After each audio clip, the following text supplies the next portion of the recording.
అసలు జగన్ గారు ఏం చేస్తారు, ఎలాంటి నిర్ణయం తీసుకుంటారో చాలా మందికి అర్థం కాని పరిస్థితి అండి.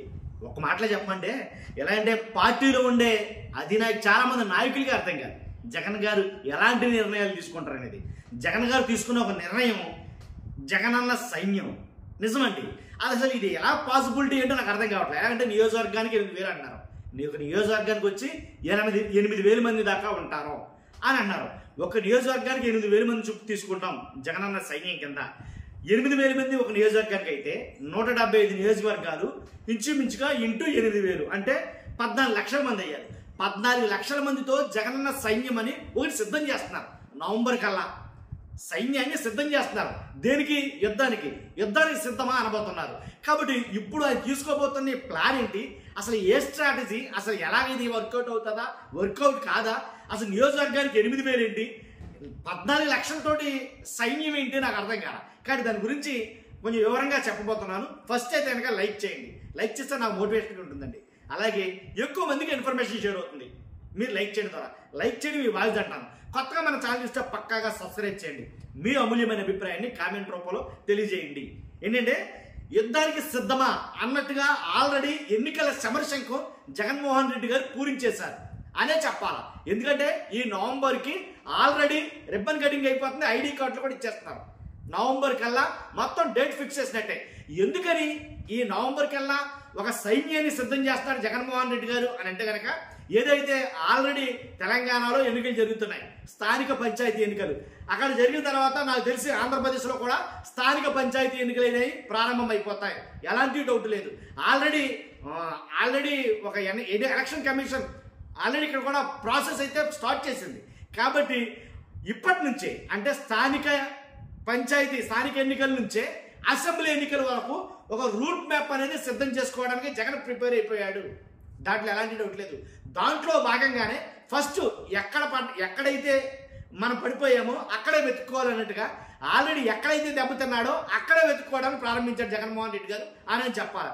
ఏంటి ఈ జగనన్న సైన్యానికి జగన్మోహన్ రెడ్డి గారికి ప్లాన్ ఏంటి, అసలు ఆ ప్లానింగ్ ఏంటి అని అంటే కనుక, ఏదైతే 2024 ఎన్నికల్లో జగన్మోహన్ రెడ్డి గారు ఓడిపోవడానికి ప్రధాన కారణాల్లో ఒక కారణం బూత్ మేనేజ్మెంట్ లేకపోవడం, పోలింగ్ మేనేజ్మెంట్ అనేది సరిగా కుదరపోవడం.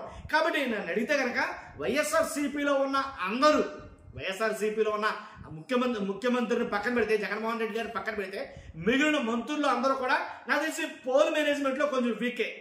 ఉన్నదల్లా వైఎస్ఆర్సీపీలో కొడాలి నాని, ఆయన ఒకడే పోల్ మేనేజ్మెంట్లో దిట్ట అని రాజకీయ వర్గాలు మాట్లాడుకుంటాయి, విశ్లేషకులు చాలా మంది మాట్లాడతారు. నా అభిప్రాయం కూడా అదే. కొడాలి నాని గారు చేసినటువంటి పోల్ మేనేజ్మెంట్ వేరే వాళ్ళకి ఎవరికి తెలియదేమో నాకు తెలిసి ఆ స్ట్రాటజీ. కానీ దాంట్లో వైసీపీ వెనకబడే ఉందనాలి. కాబట్టి ఒక పోలింగ్ బూత్ ఏజెంట్ల వల్ల ఇంచుమించుగా 88 పోలింగ్ బూతుల్లో వైఎస్ఆర్సీపీకి కోలుకోలేని దెబ్బ తగిలింది. 89 నియోజకవర్గాల్లో పోలింగ్ బూత్ ఏజెంట్ల ద్వారా. ఎలా చెప్పమంటారా, పోలింగ్ బూత్ ఏజెంట్లు జస్ట్ ఒక 2-3 నెలల ముందు ఎవరైతే వైఎస్ఆర్సీపీలోకి జాయిన్ అయ్యారో, వైఎస్ఆర్సీపీలోకి ఎవరైతే కొత్తగా వైసీపీలోకి మేము వస్తున్నామని చెప్పి జాయిన్ అయ్యారో అలాంటి వాళ్ళందరినీ వెనక ముందు ఆలోచించకుండా పోలింగ్ బూత్ ఏజెంట్ల కింద చాలా మందిని పోలింగ్ బూత్లో ఏర్పాటు చేసేసింది వైసీపీ గతంలో 2024 ఎన్నికల్లో. అదే పెద్ద దెబ్బొచ్చబడింది. జాయిన్ అయిన వాళ్ళు అంటే పోలింగ్ బూత్ ఏజెంట్లుగా ఉన్న వాళ్ళు సుమారు 88 నియోజకవర్గాల్లో పోలింగ్ బూత్ ఏజెంట్లుగా ఉన్న వాళ్ళు వైఎస్ఆర్సీపీకి దెబ్బేశారు. కారణం ఏంటంటే కనుక కొడాలి నాని గారి, అలాగే వల్లభనేని వంశీ కానీ, కొంతమంది పేర్వి నాని కానీ, ఇలా కొంతమంది మాట్లాడిన మాట ఏంటంటే, ఇంకా ఎలక్షన్ నెల ఉందనగా ఎక్కువగా తండోపతండాలుగా వచ్చి వైఎస్ఆర్సీపీలో జాయిన్ అయ్యారు.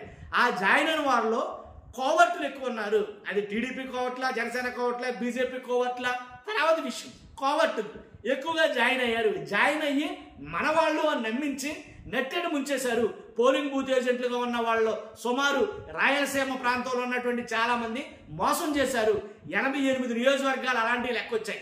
అసలు పోలింగ్ బూత్లో ఏజెంట్ అన్న పేరే కానీ వాస్తవానికి అసలు ఏజెంట్లే లేకుండా ఆ లెటర్ల పేరు తెలియదు, ఉన్న ఏజెంట్ల దగ్గర మాట్లాడలేదు, వాళ్ళతో కలిసిపోయారు. కాబట్టి ఎక్కడ పడితే అక్కడ ఇష్టానుసారంగా విచ్చలవిడిగా జరిగింది పోలింగ్ అనేది చెప్తారు. ఎక్కడ కూడా పోలింగ్ బూత్ ఏజెంట్లు అనుమానించాల, వీళ్ళ మన వాళ్ళ కాదా ఏంటని అనుమానించాల. అందువల్ల చాలా దెబ్బ అయితే పడిందని నా అభిప్రాయం. ఇప్పుడు నేను అనుకుంటున్న నా అభిప్రాయం ఏంటంటే, నియోజకవర్గానికి 8,000 చొప్పున జగనన్న సైన్యం కింద బయటకు తెస్తారు అనుకుందాం. అంటే వాస్తవానికి ఎలాగ వీళ్ళని సెపరేట్ చేస్తారంటే ప్రత్యేక నెట్వర్క్ అనేది ఒకటి ఏర్పాటు చేయబోతున్నారట వైఎస్ఆర్సీపీ వాళ్ళు. ప్రత్యేక నెట్వర్క్ అనేది ఒకటి ఏర్పాటు చేయబోతున్నారు. ఆ నెట్వర్క్ లో వీళ్ళు ఉండబోతున్నారు. గ్రామం, అలాగే మండలం, అలాగే నియోజకవర్గం. గ్రామం, మండలం, నియోజకవర్గం ఇలాగ సెపరేట్ స్టేజ్లుగా వివిధ స్థాయిల్లో కొంతమందిని, అంటే గ్రామంలోనేమో గ్రామానికి వచ్చి 7గురిని, మండలానికి వచ్చి 15 మందిని, నియోజకవర్గానికి వచ్చి ఇంకా ఎక్కువ మందిని ఇలా తీసుకోబోతున్నారు. మొత్తం మీద అల్టిమేట్గా నియోజకవర్గం మొత్తం చూసుకుంటే కనుక 8,000 మందిని సెపరేట్ చేయబోతున్నారు అని అన్నారు. నన్ను అడిగితే కనుక నియోజకవర్గానికి వచ్చి లేదా మండలానికి వచ్చి ఒక 20 ఊర్లు ఉంటాయి, కానీ నియోజకవర్గానికి వచ్చి మా అయితే 4-5 మండలాలు ఉంటాయి. కాబట్టి ఎంత తక్కువ దాంట్లో అంత ఎక్కువ మందిని ఎలా ఫీల్ చేస్తారని నాకు అర్థం కాదు. మొత్తానికి ఎలాగైతేనండి 8,000 అయితే కనుక వైఎస్ఆర్సీపీ రెడీ చేయబోతుంది. నవంబర్కి వెళ్ళా రెడీ చేయబోతుంది. అంటే ఆల్రెడీ ఇంకా మా ఉంటే కనుక ఇంకొక నెల 2 నెలలు అంతే. కాబట్టి ఈ గ్యాప్లోనే అంతమందిని ఎలా ప్రిపేర్ చేస్తారు? ఒకవేళ ప్రిపేర్ చేసినా ఇప్పుడు ఎందుకు ప్రిపేర్ చేస్తున్నారు?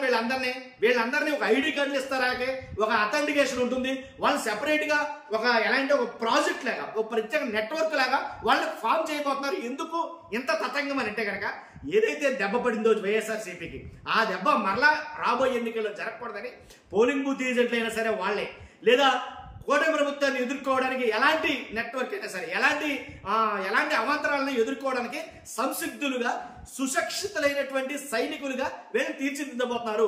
నన్ను అడిగితే సింపుల్ గా బార్డర్లో సైనికుల్లాగా వాళ్ళకి అన్ని విద్యలు తెలుసుండేటట్టుగా వీళ్ళైతే ప్రిపేర్ చేయబోతుంది వైఎస్ఆర్సీపీ. నిజంగా సైన్యం అంటే అలాంటి సైన్యం కాదు, డైహార్ట్ ఫ్యాన్స్ అంటారు సరే, డైహార్ట్ ఫ్యాన్స్ అలాంటి సైన్యాన్ని అయితే కనుక తయారు చేయబోతుంది. వాస్తవానికి జగన్మోహన్ రెడ్డి గారికి జనాదరణ ఎక్కువ. జనం అంటే జగన్ అంటే జనం అన్నట్టుగానే ఎక్కడికి వెళ్ళి తండాలకు ఎలా వస్తారో, జగన్ సైన్యం కింద పిలిపిస్తే కనుక ఆ సైన్యంలో ఉండడానికి వాళ్ళు వీళ్ళనే లేదు, తండాలుగా వచ్చి పడిపోతారు. 8,000 పెద్ద లెక్కే కదని అడిగితే కనుక.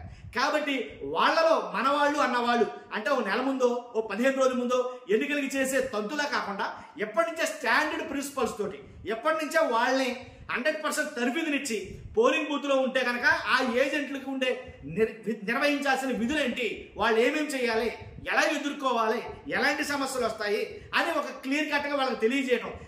రాబోయే స్థానిక పంచాయతీ ఎన్నికల్లో వాళ్ళ పాత్రలు ఏంటి, వాళ్ళ విధులు ఏంటి, వాళ్ళ విధి విధానాలు ఏంటి, వాళ్ళు ఎలా ఉండాలి అనేది వాళ్ళకి తెలియజెప్పడం కోసం అవసరమైతే 14 లక్షల మంది అసెంబ్లీ ఎన్నికల్లో ఏంటంటే ఆయుధాలు లేకపోయినా సరే సైనికులుగా మాత్రం ఉండబోతున్నారు. అదైతే చెప్పొచ్చు. కాబట్టి వీళ్ళందరూ కూడా యుద్ధానికి సిద్ధమని జగన్మోహన్ రెడ్డి గారు అనకముందే వీళ్ళు సిద్ధంగా ఉంటారు ముందు, అదైతే చెప్పొచ్చు ఖచ్చితంగా. కాబట్టి జరిగిన తప్పులు మరలా రిపీట్ కాకుండా ఉండడం కోసం ఈ సైన్యాన్ని సిద్ధం చేస్తున్నారు. వీళ్ళ మీదే అన్ని వెళ్తాయి. ఇక ఓటర్ లిస్టులు కానించి అలాగే ఇక ఏదైతే వైఎస్ఆర్సీపీ కార్యక్రమాలు ఏం జరిగినా సరే వీళ్ళ మీదే జరగబోతున్నాయి. జగనన్న సైన్యం అని ఏదైతే పేరు పెట్టబోతున్నారో 14 లక్షల మంది జగన్మోహన్ రెడ్డి గారు ముందు, ఆయన వెనకాలంటే ఒకసారి ఇమాజిన్ చేసుకుంటే చాలు, అసలు ఆ వ్యూ ఎలా ఉంటుందో మన కళ్ళకి అర్థమైపోద్ది. కాబట్టి అలాంటి వాళ్ళు సుశిక్షితులైనటువంటి సైనికులుగా తీర్చిదిద్దడానికి 14 లక్షల మంది సైన్యాన్ని ప్రిపేర్ చేస్తున్న వైఎస్ఆర్సీపీ అదే పనిలో ఉన్నారు. వాళ్ళందరూ రెడీ అయిన తర్వాత ఇది కూడా సాగదీతమో పొడిగించడమో కాదు, ఖచ్చితంగా నవంబర్ ఎండింగ్ కల్లా వీళ్ళు ఆల్రెడీ మెడలో ఐడెంటిటీ కార్డు వేసుకున్న సైనికుడు తయారై నిలబడాలి. అలాగే నవంబర్ డిసెంబర్లో జగన్ గారి పాదయాత్ర ఒకటి కొనసాగబోతుంది. కానీ ఈ పాదయాత్ర లేదా నియోజకవర్గ యాత్ర కానీ మొత్తానికి జగన్ గారి యాత్రలు అయితే కనుక ప్రారంభమవుతాయి. కాబట్టి దానికి తగ్గట్టుగానే వాళ్ళు కూడా ఉండాలి. ఏంటంటే నియోజకవర్గంలో ఉన్న సమస్యలు కావచ్చు, నియోజకవర్గంలో ఉండే ఇబ్బందులు కావచ్చు, ఏంటి లోటుపాట్లు ఏంటి మొత్తం డేటా వాళ్ళ దగ్గర ఉండాలి. కానీ జగన్మోహన్ రెడ్డి గారు వచ్చినా సరే లేదా వీళ్ళు ఎక్కడికి వెళ్ళినా సరే ఎలాగైతేనండి మొత్తం అంతా కూడా ఈ 14 లక్షల మంది చేతుల్లో ఉండబోతుంది అనేది వాస్తవం. జగన్మోహన్ రెడ్డి గారు వన్సోసారి ఎక్కడికైనా యాత్రకి వెళ్తే ఎవరో పోలీసులు ఉన్నా లేకపోయినా కానీ వీళ్ళు మాత్రం కంటికి రెప్పలాగా చూసుకుంటారు అని ఒక్కటే కాదండి, వీళ్ళ మీద అన్ని బరువు బాధ్యతలు అయితే కనుక పెట్టబోతుంది వైఎస్ఆర్సీపీ. వీళ్ళు దేనికైనా సిద్ధం అన్నట్టుగా వీళ్ళు తయారు చేయబోతుంది వైఎస్ఆర్సీపీ అనే సంకేతాలు బయటకు వెలువడుతున్నాయి. కాబట్టి వాస్తవంగా కూడా ఇది ఒక యజ్ఞంలాగా ప్రారంభించింది వైఎస్ఆర్సీపీ. కానీ ఇది ఎంతవరకు సక్సెస్ అవుతుంది అనేది వాళ్ళ మీద ఆధారపడింది. నాకు తెలిసి జగన్ గారు తీసుకునే నిర్ణయం ఇది బలమైన నిర్ణయం, కావాలని ఆయన ఆలోచనల నుంచి వచ్చినట్టుంది. కాబట్టి 100% ఈ సైన్యం అయితే కనుక ప్రిపేర్ అవబోతుంది. వాళ్ళ మీద వీళ్ళ మీద ఆధారపడకుండా, ఏదో 15 రోజుల ముందు ఆధారపడకుండా ఎప్పటి నుంచే స్టాండర్డ్ ప్లాట్ఫామ్ అనేది సెట్ చేసుకుంటున్నారు వైఎస్ఆర్సీపీ అనేది చెప్పొచ్చు. చూద్దాం జగనన్న సైన్యం 14 లక్షల మందితోటి ఎలా ఉంటుందో చూద్దాం ఖచ్చితంగా. ఫస్ట్ అయితే లైక్ చేయండి, లైక్ చేస్తే నాకు మోటివేషన్ ఉంటుంది, ఎక్కువ మందికి ఇన్ఫర్మేషన్ షేర్ అవుతుంది. కొత్తగా మన ఛానల్ ఇస్తే పక్కాగా సబ్స్క్రైబ్ చేయండి. మీ అమూల్యమైన అభిప్రాయాన్ని కామెంట్ రూపంలో తెలియజేయండి. Thank you very much.